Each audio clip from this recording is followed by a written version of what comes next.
Well, everyone, it's time for us to go and compare the Samsung Galaxy S24 FE and compare it against the Samsung Galaxy S21 FE and see which particular phone is the better one for you. Now, number one, if you have all the money in the world, then you might as well go for the Samsung Galaxy S24 FE. But I'm going to be honest, if you have all the money in the world, I would probably recommend just going through and purchasing something like the Samsung Galaxy S24, S24 Plus, or S24 Ultra. Those phones are probably going to be better. They're not really going to be that much more expensive in the brand new market or used market, honestly. In the brand new market, they're more expensive, but in the used market, they might be roughly around the same price. So I'd recommend probably just going there and getting those devices. But if you want to pick up either one of these phones or any phones I would recommend buying this year, links will be down in the description. You can get that from there and you can help support the channel at the exact same time. Now, starting off with the outside of both these phones, the Samsung Galaxy S21 FE that came out, a couple of years ago, on the front of this phone is giving you a 6.4-inch dynamic AMOLED display. Now, this phone is a pretty good panel. It's 120 Hz. And I do think if you're going to go through and pick up a device,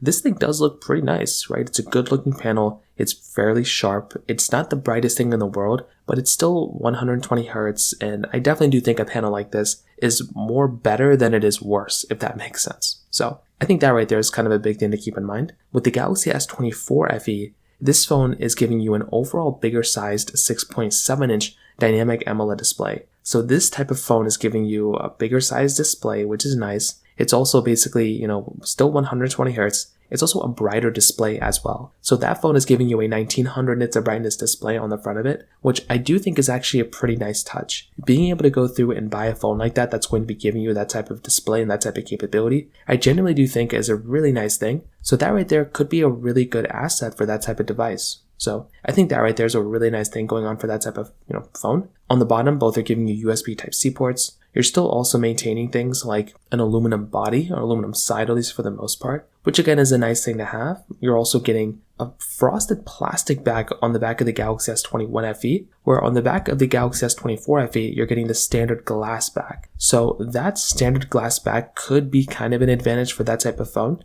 So it just depends on which way you kind of look at it. I do think if you're going to go through and pick up a device, it could be kind of an advantage if you wanted to go ahead and buy something like a Galaxy, S24, FE or S21 FE. The case could kind of be made on both sides. So it really just depends. But I personally do think that glass backs tend to, perform better overall from a more premium standpoint than a plastic back in any variation. Triple camera setups on the back of both. You're also getting wireless charging on both, reverse wireless charging on both as well. And this is something that's really, really good between both these phones. So I do think from the exterior, both of them hold up fairly well. There's not really anything super insane going on between either one of these, to be honest. But they're both very good looking phones, and I do think that is in and of itself a pretty nice thing going on for both these devices. But I think the S24 FE is probably the better one when it comes down to it. From a price tag standpoint, this is also something that's very, very interesting here. So it's something like the Samsung Galaxy S24 FE. This is a phone that's basically costing you $650 right now. If you were to go through and pick up this phone in the brand new market, that is going to be a phone that's essentially going to go ahead and cost you $650.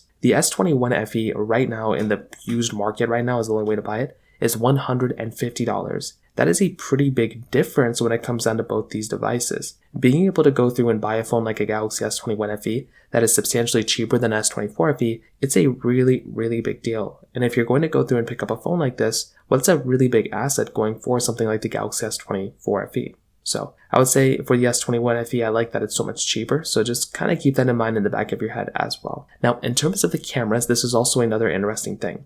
So both these are basically going through and giving you, triple camera setups. They're both wide, ultra-wide, and telephoto lenses, which again is a nice thing to have. If you're going to go through and pick up a phone, it's always nice to have that type of capability, right? Now, a big thing to keep in mind is that from the resolution standpoint, you're able to do 4K at 60 on the front and the back, which is always nice to have. I love having 4K at 60, and both of these phones are basically giving you that. A really big thing to keep in mind here, though, is that when it does kind of come down to both of these phones, you're going to be kind of looking at a device on something like the Galaxy S24 FE that could be kind of better in some ways. So, number one, you're getting 8K capability on the back of the Galaxy S24 FE. That is a really big advantage, and being able to go ahead and film an 8K video like that is super, super cool. And if I'm going to go through and pick up a phone, I definitely do want a phone that's going to be giving me better capability from that standpoint. So I would probably say from that area right there, that is a really big asset for that type of device, right? Being able to go through and get that type of capability. I would say otherwise though, from a majority of other standpoints, there's a lot of similarity and a lot of overlap here. So this is one of those things that when you're going to go through and like pick up these types of phones, you're probably going to be getting a lot more similarity than differences. So I think that right there is another big difference. Social media applications, things like that are probably going to be a little bit different as well. But I'd probably say for the everyday average person, you're probably going to be getting a really good time with these types of cameras. So from that side alone, I think that also kind of covers it up there too. Now, on top of that, another very big thing to kind of keep in mind here as well is the fact that from a software support level, both these phones are still supported with software, and they're going to be supported with software for the next couple of generations of software, right? Neither one of these phones are pretty much going anywhere anytime soon. However, the S21 FE does have a higher likelihood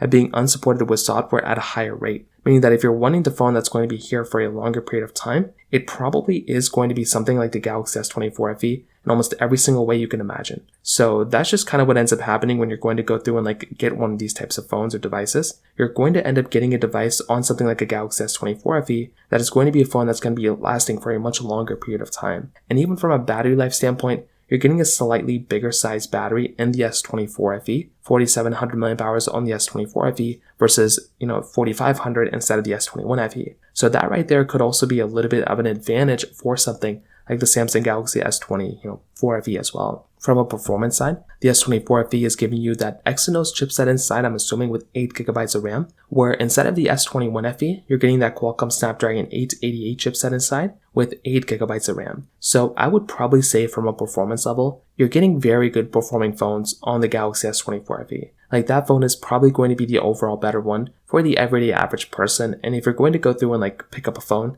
I think that's the one that's probably going to be the overall faster one. But I still look at a phone like the Galaxy S21 FE, and I still think this is actually like still a pretty decent, like respectable phone. I really do appreciate and like having a phone like the like the Galaxy S21 FE, because that chipset inside was also still like fairly good. It was like a very, very good chipset when it first came out. And I do think that in of itself is a very nice thing going on for that type of device too. So if you're in the market and if you're going to go through and like pick up a device, I generally don't think like the S21 FE is that bad, but I would probably say that if you're going to pick up one, the S24 FE is going to be the way faster one here in almost every single way, which again is what you're paying for. So when you're comparing these two phones, right, the Galaxy S24 FE is supposed to be the better device in almost every single way. And now I would probably say for the everyday average person, once again, that is probably the right phone. That phone is very good. It's very solid. I really do like and appreciate having phones like this because they hold up so well. And I do think that is a really big advantage for that type of phone. Is it perfect? No, but I do think that is a better phone here. With the S21 FE, I feel like that's one of those phones that still does a really good job at a majority of things that you throw at it, but I don't think it really excels in anything, right? Like I feel like a phone like that still does a pretty good job, but it's not really a device that I look at and I'm like, oh my goodness, this thing is perfect. But